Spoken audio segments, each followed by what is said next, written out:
E a Sociedade Rural Brasileira recebeu nesta sexta-feira em São Paulo líderes e especialistas para debater a questão da moratória da soja.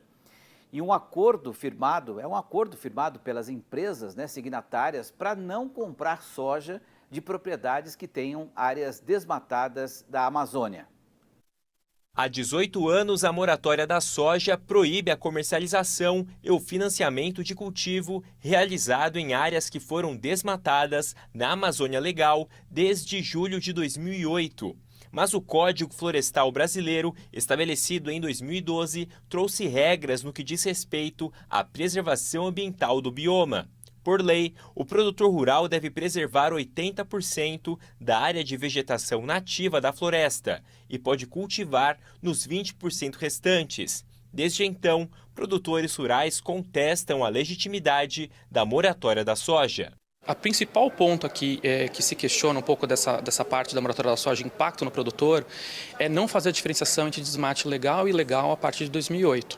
Então, não haveria a possibilidade de venda desses grãos produzidos em áreas legalmente desmatadas. Em relação ao Código Florestal, a moratória ela desrespeita o que foi estabelecido em 2012?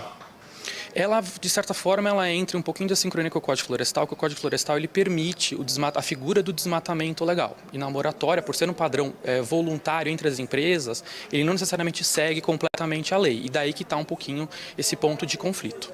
O pacto foi um compromisso liderado e efetivado pela ANEC, ABIOV, sociedade civil e governo federal em 2006. Mas os diferentes elos do setor produtivo negociam agora, em conjunto, um novo entendimento sobre o tema. Exemplo disso foi o encontro realizado aqui na sede da Sociedade Rural Brasileira. Você vê o produtor rural contesta, é legítimo, a indústria também tem suas defesas, tem seus argumentos. Mas eu acho que o momento não é da gente ficar discutindo isso, é de a gente aproveitar um momento de oportunidade que o mundo está nos oferecendo, para a gente conseguir sanar isso, sanar e promover o desenvolvimento do nosso comércio internacional. O presidente executivo da ABIOV, Associação Brasileira das Indústrias de Óleos Vegetais, entidade signatária da moratória da soja, participou do diálogo e avalia que só a cooperação de todos os elos do setor permitirá uma resposta para a questão. Hoje a gente se divide nesse assunto e não dá mais, porque isso começa a prejudicar o país. Então a ideia é que a gente trabalhe junto como cadeia. Essa é a razão da minha vinda aqui hoje. Para buscar soluções, né? Para buscar soluções que não prejudiquem o nosso produtor, claro, mas que também mantenham a nossa capacidade como exportador de atender às exigências do mercado externo. Então vamos convocar o Miguel Daúde, para comentar esse tema, Daúde, porque a moratória da soja e essa lei antidesmatamento da Europa tem duas coisas em comum. Primeiro, são pautadas em questões ambientais. Segundo, atropelam completamente o Código Florestal Brasileiro, que é a nossa legislação aqui interna. Agora, tem uma grande diferença, Enquanto que a lei antidesmatamento engloba vários produtos e só o bloco europeu, a moratória da soja, obviamente só um produto, no caso a soja, mas o mundo inteiro, inclusive a China, Como é que você vê essa questão? Boa noite. Boa noite, Petri. Boa noite a todos. Petri, eu acompanho essa realidade há muitos anos e eu vejo uma injustiça muito grande que é feita com alguns produtores em relação a essa moratória da soja, porque ela não tem nenhum cabimento, não tem nenhum sentido quando você tem parâmetros que são levados em consideração, produtores que fizeram o seu desmatamento legal, e por alguma restrição, por falta de condições do governo em legalizar essas regiões que foram desmatadas, eles estariam fora. Então, agora é por CPF. Qualquer lugar, ele estaria proibido, ele não conseguiria vender a sua produção, não conseguiria vender. Agora, essa é uma decisão de uma associação que foi criada de relação com outras entidades de não fazer isso.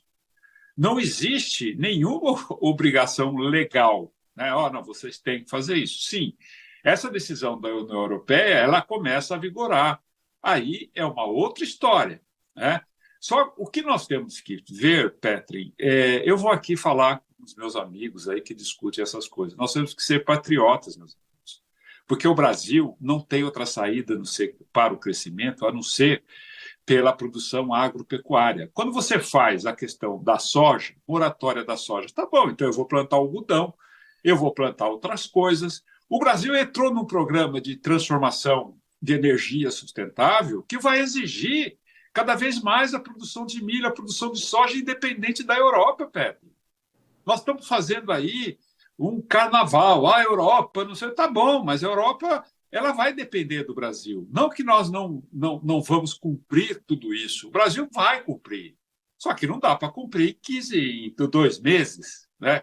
Isso é um absurdo. Por outro lado, também, meus amigos que aderem a essas orientações sem pé nem cabeça, por que vocês não questionam que o Brasil não é responsável pela emissão de CO2 no planeta que está causando todos os extremos climáticos? São os próprios países da Europa. A Alemanha é um país altamente industrializado, tem a Itália que compra muito do Brasil, você pega a França, né? Hoje a emissão de CO2 que está causando, né, segundo os especialistas, todos esses efeitos climáticos, eles não foram lançados pelo Brasil. Então está aí. Quer dizer, por que nós não temos, então, o princípio da reciprocidade?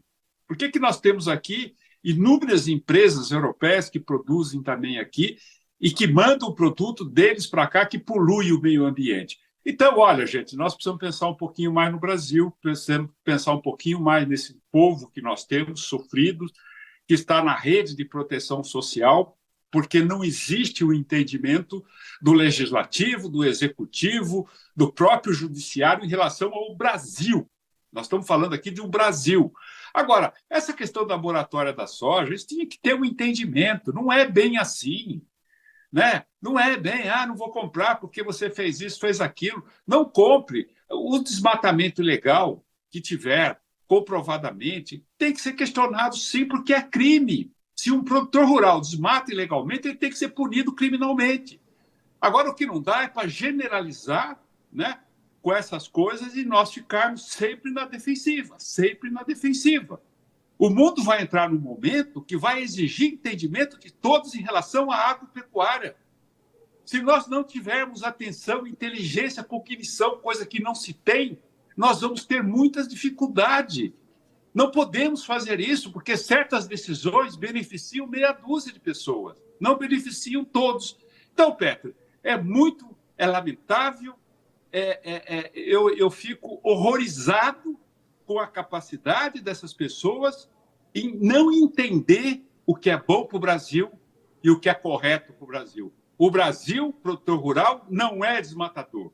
O desmatamento legal vai continuar? Vai. Está tendo na Amazônia, por questões de influência do tráfico de drogas, por questões do garimpo ilegal. Por que vocês não deixam de comprar ouro? Por que não faz? É tudo isso, Petro. Agora, não, você produziu soja. Então, tá bom, vou produzir outra coisa. É isso. Tem que combater o crime de desmatamento. Agora, não punir aqueles que vestiram a camisa do Brasil para trazer o Brasil onde está, com medidas absurdas e medidas inócuas, como a gente está vendo. É isso, Daud, é isso, concordo com você. Obrigado pela participação. Um ótimo final de semana. A gente se vê na segunda-feira, viu, Daud? Boa noite. Obrigado, Petro. Um abraço a você. Bom fim de semana.